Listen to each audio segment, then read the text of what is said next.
کسی پاروں کے پیچھے اپنی زندگی تباہ و برباد کر دیتے ہیں. اسی طرح کو فیمیل ہوں گی جو بہت ہی انٹیلیجنٹ ہوتی ہیں، لیکن کوئی ان کو رانجھا مل جاتا ہے تو وہ پھر کیا ہوتا ہے جی ہیر اپنے رانجھے کے پیچھے، وہ سب کچھ او پی سارا کچھ. تو اس طرح نہیں ہونا چاہیے. ہمیں سوچنا چاہیے، ان اسٹوڈنٹس کو سوچنا چاہیے ان کے پیچھے بیک گراؤنڈ ہے کیا ہوتا ہے. اس ڈرامے میں وہ جمال جو لڑکا ہوتا ہے جس کو ڈرامے کا ہیرو آپ کہہ سکتے ہو، اس کے پیچھے ایک ماں ہوتی ہے بیچاری جو اس کا انتظار کر رہی ہوتی ہے میرا بیٹا پڑھنے کے لیے گیا ہوا ہے. لیکن یہ اینڈ کی سٹوری میں بتا رہا ہوں، اس کا جنازہ اس کے گھر جاتا ہے اور اس کی ماں بیچاری صدمے سے ویسے ہی نڈھال ہو جاتی ہے کہ میں تو، میرا بچہ تو وہاں پہ پڑھنے کے لیے گیا. تو اس کو نہیں پتہ تھا کہ کیا فلمیں چل رہی ہیں وہاں پہ. اس کے بچے کو ٹھکائی بھی اچھی طریقے سے ہوئی، اس کے بچے کو مذاق بھی اڑایا گیا. کیوں؟ جب وہ رومیو جولیٹ بننے کی کوشش کر رہے تھے آپس میں. تو یہ ڈرامے کے تھوڑے سے ویوز تھے جو میں نے ایک کیا کہتے ہیں سبق کے طور پہ میں نے بتانے کی کوشش کی آپ لوگوں کو. اور میرا خیال ہے اگر اولاد بڑی ہو گئی ہے تو ماں باپ کا فرض ہے کہ وہ سمجھائے کہ بیٹا نہ ان چکروں میں نہیں پڑھنا. اگر پڑھ گئے تو بھائی تو جانتے تیرا کام جانے ساڈے مغرولہ ہے. اگر پھر بھی وہ باس نہ آئے تو مکمل لا تعلقی. اس سے کیا ہوگا؟ اس سے یہ ہوگا کہ آپ لوگوں کی عزت تو بچ جائے گی. لیکن ہمارے معاشرے میں یہی ہو رہا ہے، میٹرک کے رزلٹ آتا نہیں ہے تو بھاگ کے شادی ہو جاتی. اور عدالتوں میں یہ 2019 آپ اگر دیکھ لیں تو عدالتوں میں جتنا کورٹ میرج کے رجسٹر ہوا ہے کیس، اتنا میرا خیال سے کوئی انگیجمنٹ کی جتنی بھی شادیاں ہوتی ہیں وہ نہیں رجسٹر ہوئی ہوں گی. تو یہی وجہ ہے کہ یہ آج کل یہ نیا نیا جو عشق اور بھوت سوار ہوتا ہے، اوپر سے سلمان خان نے دماغ خراب کیا ہوتا ہے. وہ بیچارہ اپنی فلموں کی پروموشن کرتا ہے تو ہم جیسے وہ جو نئے ینگرس جس کو کہتے ہیں وہ مسلس اور چھاتی اور یہ ڈولے شولے یہ اس طرح اس طرح. تو چاہے جی ہم سے لڑکیاں امپریس ہوں گی، بھائی نہیں، ریالٹی کچھ اور ہے. ہم جیسا سوچتے ہیں ویسی ریالٹی نہیں ہے، اس کے بہت زیادہ برعکس ہے ریالٹی. تو ہمیں یہ سوچنا چاہیے کہ ہم اپنے ٹریک سے مت ہٹیں. ہمیں یہ سوچنا چاہیے کہ یار ہمارے ماں باپ کے ہم جو بھی یہ جس کو یہ یقی کا واجہ کہتے ہیں، ہم باہر جو بجا رہے ہیں ہمارے ماں باپ کا اس میں کوئی قصور نہیں ہے، لیکن بھگتنا ان کو بھی پڑے گا. تو یہ چھوٹی سی مثالیں ہیں. اور اگر ماں باپ، اگر پیرنٹس ایسی کوئی چیز دیکھتے ہیں ڈراموں میں تو ان کو چاہیے کہ اپنی اولاد کو سمجھائیں کہ بیٹا نہیں اس طرح نہیں کرنا، جو مرضی ہو جائے. ایک تو بڑے گھرانوں کی لڑکیوں کے چکروں میں نہیں پڑنا. وہ بڑی امیر دکھائی گئی ہے لڑکی اس ڈرامے میں، اور وہ جو جمال ہے جس کو ڈرامے کا ہیرو کہہ لو، وہ بہت ہی بیچارہ غریب دکھایا گیا ہے اس میں، اس ڈرامے میں. اور لوگ اس کے سچے پیار کو یہ سمجھنا شروع ہو گئے تھے کہ یہ سارا کھیل اس بندے نے امیر باپ کی بیٹی پھنسانے کے لیے کیا ہے. تو یہی ریالٹی ہے. یہ جو رائٹرز ہوتے ہیں یا ڈائریکٹرز ہوتے ہیں، یہ ہماری ہی سوسائٹیوں سے اٹھائی ہوئی سٹوری ہمارے آگے ہی سامنے رکھتے ہیں کہ بھائی یہ ہو رہا ہے. اگر نہیں آپ کو پتہ تو یہ ہو سکتا ہے. لیکن ہم کیا کرتے ہیں، ہی ہاں ہاں ہاں یہ انٹرٹینمنٹ ہے، کیا بات ہے انٹرٹینمنٹ ہے. تو انٹرٹینمنٹ کے پیچھے جو بیک گراؤنڈ ہے اس کے پیچھے ایک مورل ہوتا ہے. وہ مورل کوئی کوئی دیکھتا ہے، جیسے آپ کا بھائی ہے جو بیٹھا ہوا ہے. تو اس میں نے یہ انالیسس کرنے کی کوشش کی کہ بھائی نہیں، میر بچیوں کے چکروں میں نہیں پڑنا. ٹنڈے ہوتے ہوئے ٹائم نہیں لگتا.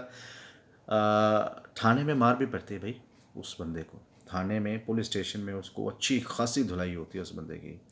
تو یہ ہمارے لیے ہی میسیج ہوتا ہے، ہم جیسے لڑکوں کے لیے میسیج ہوتا ہے بھائی سمجھو سمجھو اور be aware such kind of activities. So please میرا کام تھا بتانا، آپ نے کیا کرنا ہے. You can do whatever you want to do.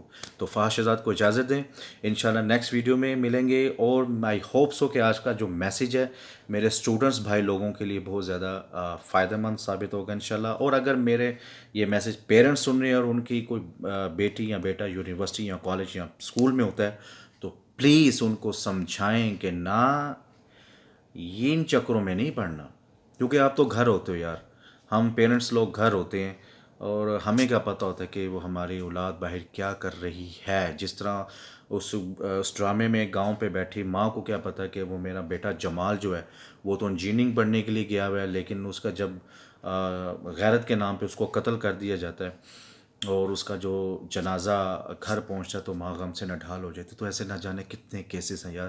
So please اگر آپ کو یہ میسج اچھا لگا ہے تو اس کو شیئر کرو.